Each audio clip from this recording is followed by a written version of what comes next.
estúdio de Nuno Encarnação e Vítor Batista. Muito boa tarde, obrigado por estarem aqui. Vítor Batista, começo por si. De facto, esta questão da condição de recurso é utilizada noutras prestações sociais. Faz sentido que o Governo aplique também às pensões de sobrevivência? Isto faz muito pouco sentido. Desde logo porque o Governo apenas coloca um problema relativamente à pensão de sobrevivência quando é cumulativa com outra pensão. Uma pensão é um rendimento, tal qual o salário é um rendimento. E a primeira questão que nós podemos colocar é o princípio da igualdade. Porquê é que um cidadão viúvo ou cidadã tem direito à pensão de sobrevivência e se estiver a trabalhar, isso não entra em consideração, e se for numa situação em que já tem uma pensão, enfim, já está sujeito a tributação. Portanto, aqui há uma clara violação do princípio da igualdade. Já para não falar de outras questões, nomeadamente a questão da retroatividade. Porquê é que o Governo quer dinheiro para isto? Nós sabemos que há dificuldades financeiras no âmbito da Caixa Geral de Aposentações, sobretudo no âmbito da Caixa Geral de Aposentações. Mas o Governo tinha a obrigação de ter resolvido isso há muito mais tempo. Quer este Governo, quer o anterior. Nós sabemos, quando fechamos o sistema da Caixa Geral de Aposentações, em 2005, que deixou de entrar novos contribuintes e, portanto, o problema da Caixa Geral de Aposentações tinha a agravar. E está a agravar-se. A queixa de tudo isto, que se nós olharmos para o valor da pensão do cônjuge falecido, há aqui vários aspectos a considerar. Neste momento, na Caixa Geral de Aposentações, corresponde a cerca de 53% da pensão do falecido. E na Segurança Social, são 60%. Ora, numa situação destas, aquilo que nós temos de questionar é o seguinte.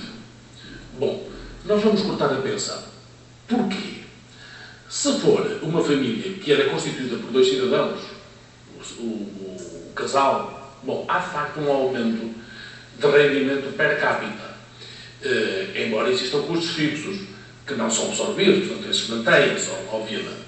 Mas se por acaso for uma viúva ou um viúvo que tenha filhos, então tem uma redução de rendimento per capita. Será isto justo? Eu acho que isto é muito injusto.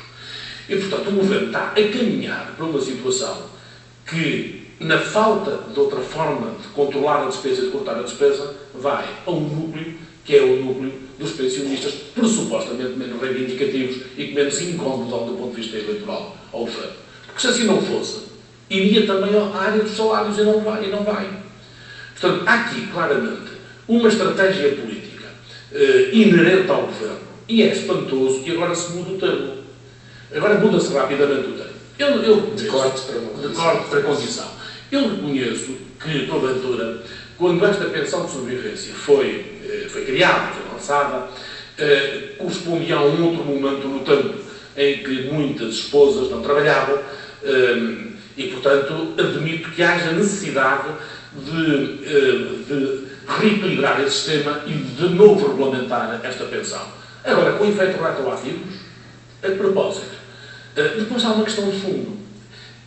Estas pensões são pensões que estavam ligadas ao sistema contributivo. E cada vez mais estamos a assistir a uma situação que é muito delicada. É quem andou durante anos a contribuir para o sistema de pensões, sobretudo aqueles que no sistema de pensões contributivas, ou a qualquer momento vão ser sistematicamente reduzido o seu rendimento. E isto é preocupante, para além de que também na área da segurança social há um outro aspecto. Há um fundo que está associado à segurança social. E é para estes momentos de dificuldade que os fundos devem ser utilizados. O fundo que existe é um fundo para colmatar momentos de maior pressão, momentos de maior dificuldade, e que este fundo poderá ser utilizado para isto. O que é que ele está a ser utilizado pelos juízes? E o Governo deu instruções? Bom, para a dívida pública. É evidente.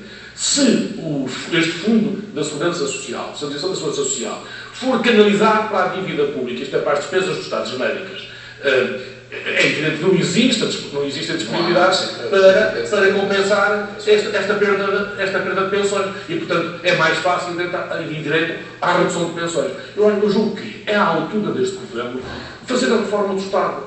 Eu julgo que há aspectos e há áreas onde se pode cortar a despesa e que talvez seja oportuno e é o momento para assumir esse aspecto. E já vamos olhar para uma visão mais alargada desta reforma do Estado, mas antes disso, uma encarnação ainda em relação a esta questão.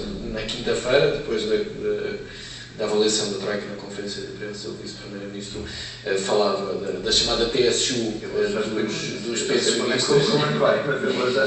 Não temos TSU dos pensionistas, mas temos mais um corte nas pensões. Não, ele disse que não estava desenhada na altura, quando fez a comunicação. Bom, mas eu só queria voltar aqui um bocadinho atrás e dizer o seguinte: esta condição de recurso, que agora se chamam outras vias, eu acho que vale a pena relembrar também o Partido Socialista, que parece que aqui isto era alguma coisa sacrossanta do Partido Socialista, mas relembrar que foi o PS também, que em matérias como o abono de família, em famílias que ganhavam mais de 628 euros por mês, cortou tudo o que havia na questão do abono de família, o que afetou mais de 500 mil pessoas, o que dava uma receita de qualquer coisa estimada em 300 milhões de euros.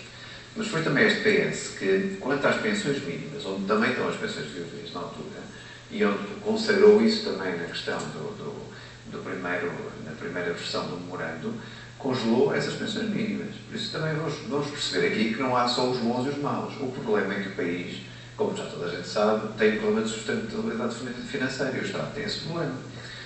O que é que este Governo propôs? Propôs que, ao contrário daquilo que era a TSU dos pensionistas, que se estimava numa receita de 400 e muitos milhões de euros, este Governo acordou com a Troika ir buscar uma receita adicional de 100 milhões de euros nesta questão das pensões. E colocou a questão de uma forma que eu acho que é, vamos lá ver, a mais séria, a mais correta no meio de tudo. O ideal era não haver cortes. Estamos todos de acordo. Quem nos dera a nós que os barris de petróleo que nos tivessem deixado fosse mesmo petróleo e não fosse dívida que o engenheiro só que nos deixou. Mas esses foram os barris que nós temos. É esse o petróleo que nós temos em Portugal. É aquela dívida monstra que nós temos para pagar. Mas o Governo, perante isto tudo, e é isso que tem feito sempre por princípio, vai sempre buscar a quem mais pode. É isto que tem acontecido.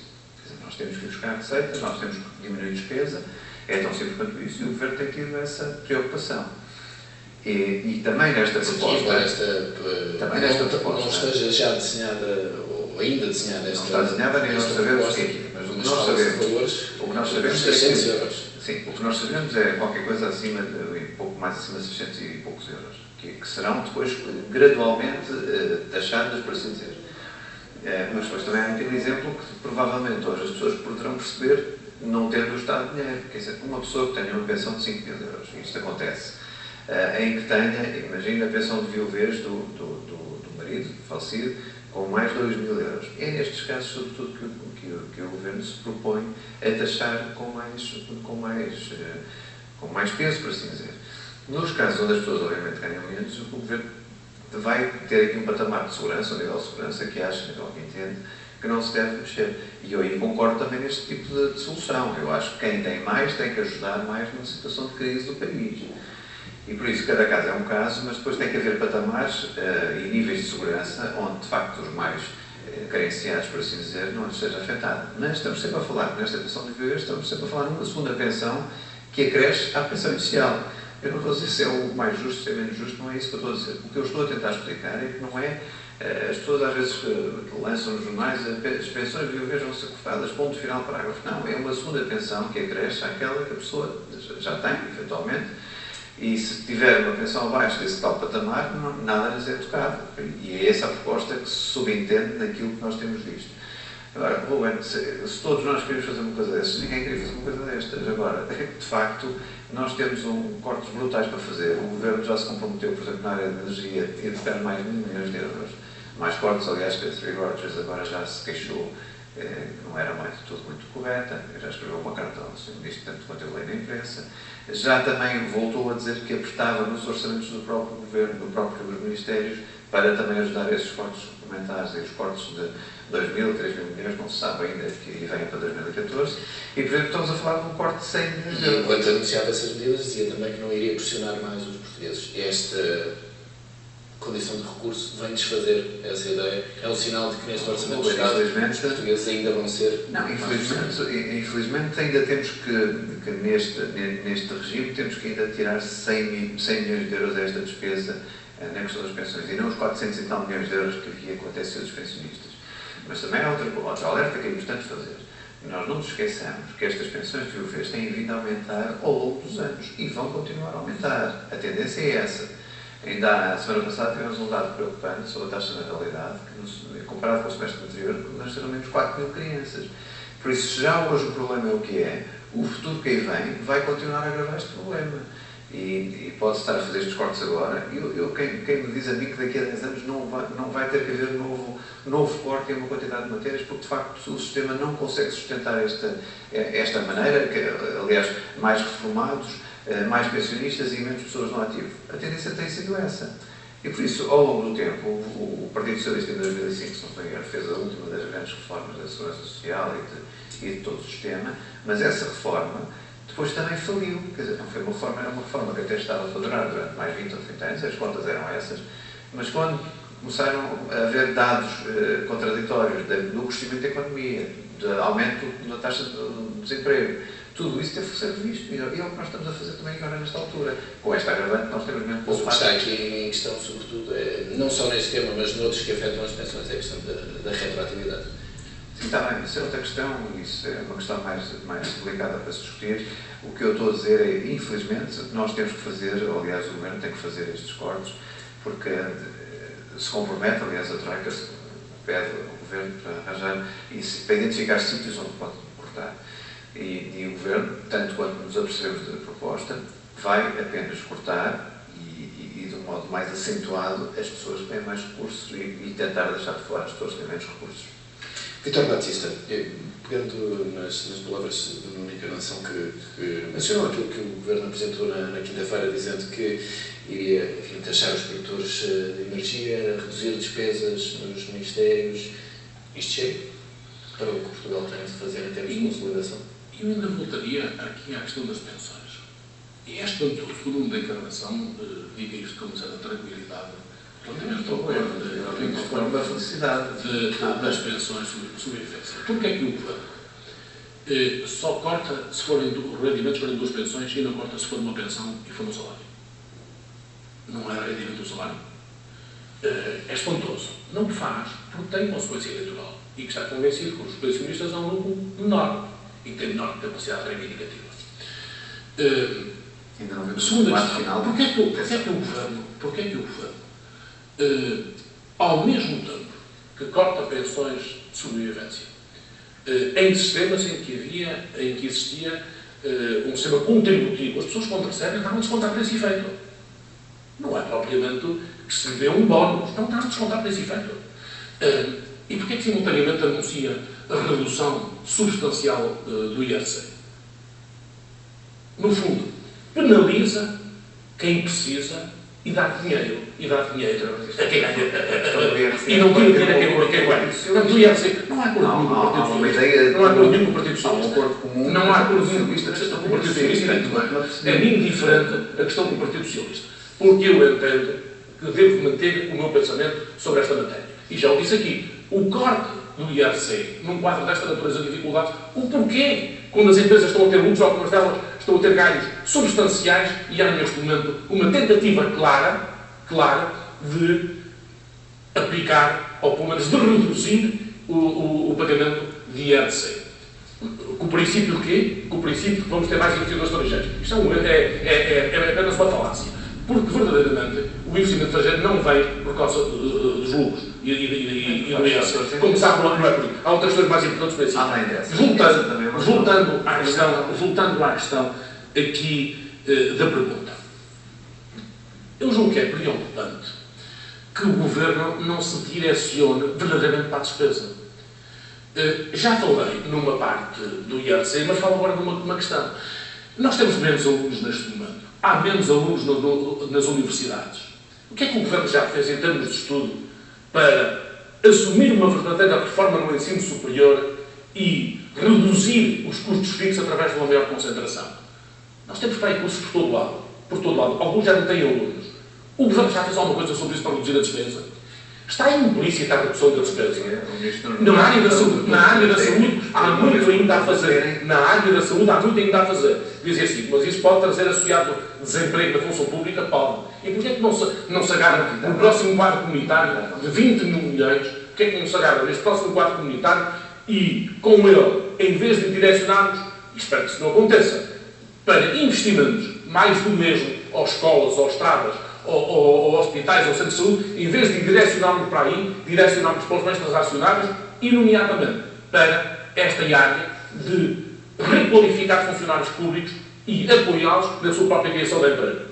Retirá-los de uma área e metê-los outra, utilizando os fundos comunitários para esse efeito. Por que não?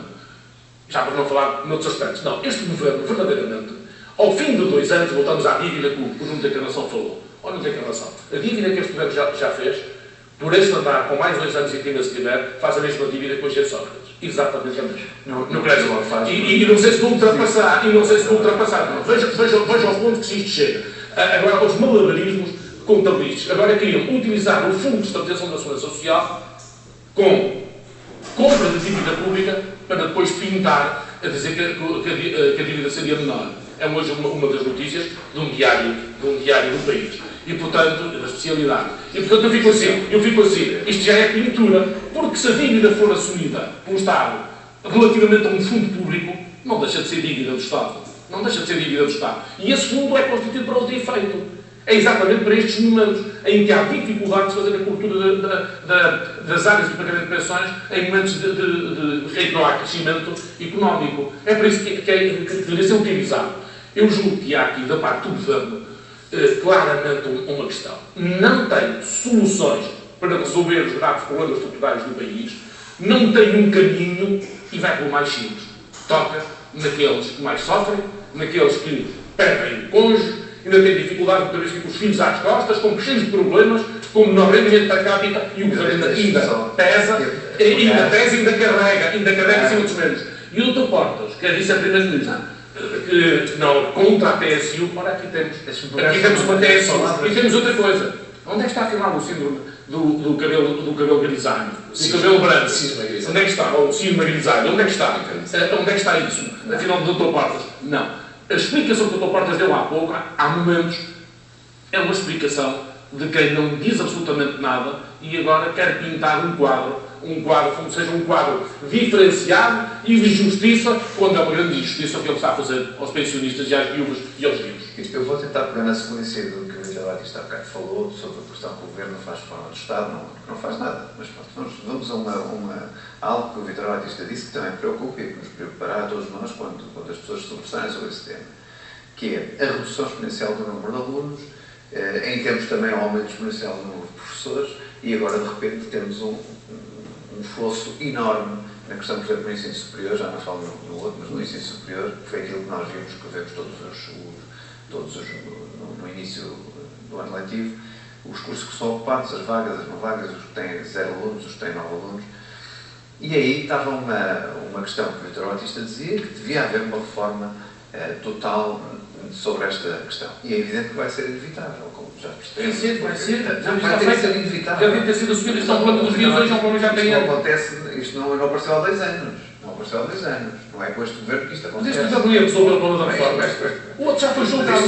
Já foi julgado. E a reforma que o Vitor Batista estava a dizer, implicitamente, o que é que significa? Significa forçosamente despedimentos. Mas há soluções alternativas para isto. Há formas de ultrapassar essa dificuldade. Quando há mais formas de pessoas, quando há utiliza-se os fundos comunitários para isso, não tem alunos, o que é que se faz? Financia-se o projeto, o que é que se faz? Vitor Batista, desculpa, mas o que é que se faz com um conjunto de professores que estão talhados durante 20 anos para aquele tipo de cursos? E não havendo curso e havendo menos alunos, é que esses alunos nem se movimentam para um curso e para o outro. No total, há sempre menos alunos. E mantém o número de professores.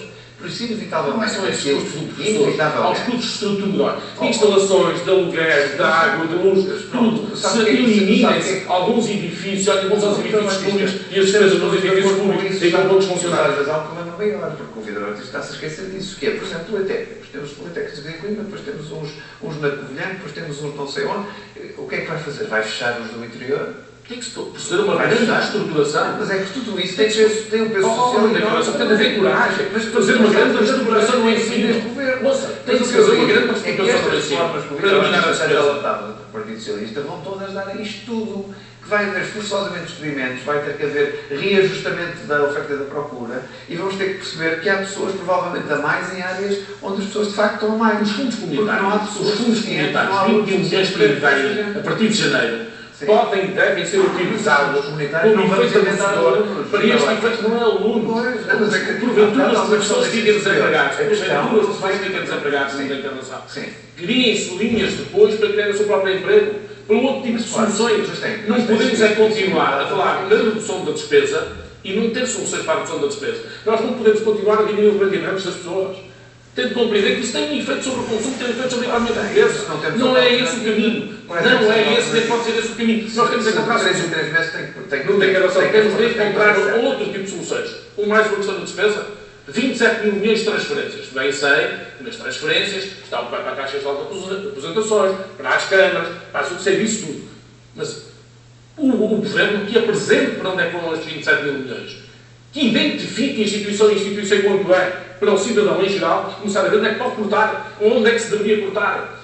Aquele aglomerado de números, aquela consolidação de números, nunca sabe para onde é que vai. Os 27 mil milhões era a altura, num momento de dificuldade, sabemos exatamente, não estou a dizer que sempre foi agora, mas continua a ser assim, continua a ser assim, destinido para o cidadão em geral olhar e perceber para onde é que vai o dinheiro, que instituições estão a receber verbas do Orçamento de Estado e que porventura seja imoral. Portanto, há aqui aspectos de controle da despesa que este Governo não fez até o momento absolutamente nada. O que é que o Governo tem feito? Aumenta os impostos. Então, os pensionistas são desgraçados, a taxa extraordinária. São os bombos da festa. Portanto, aumenta os impostos, reduz nos salários. Não resta absolutamente nada. Olha, por exemplo, as despesas feitas com a despesa de casa. Despesas feitas com pareceres e preparação de leis. Despesas feitas, e que são aos milhares de contos, aos centenas de milhares de contos, com gabinetes de advogados a preparar leis. Temos as universidades, temos tantas faculdades de Direito, entreguem-se esse trabalho às faculdades de Direito. As faculdades de desempenho desse trabalho não se deem aos advogados, aos gabinetes de advogados, que por vezes estão a atender interesse até, ou outro tipo de interesse. Entreguem-se às universidades, que têm gente para trabalhar nisso. E eu não só dar os últimos 30 segundos aqui ao Não, os últimos 30 segundos é que convidava a que isto foi tudo tão rápido e tão imediato que é evidente que o Governo não conseguiu, em tão pouco, em um curto espaço de tempo, nem a Troika podia estar à espera 2 anos ou 3 anos das ditas reformas. E houve momentos de emergência em que foi preciso cortar fortemente na despesa, seja ela chamada como quisermos, mas a despesa teve que se cortar, seja por redução de salarial, seja por outras formas, e infelizmente teve que ser assim. Para nós irmos cumprindo metas, e essas metas hoje são importantes, porque é importante nós cumprirmos hoje os 5,5%, foi importante cumprirmos o déficit do ano passado, e é importante cumprirmos os 4% do ano, porque é isso que nos dá também credibilidade nos mercados externos. E, portanto, vamos aguardando pelo guião da reforma do Estado. A encarnação, eu estava a triste, foi um prazer.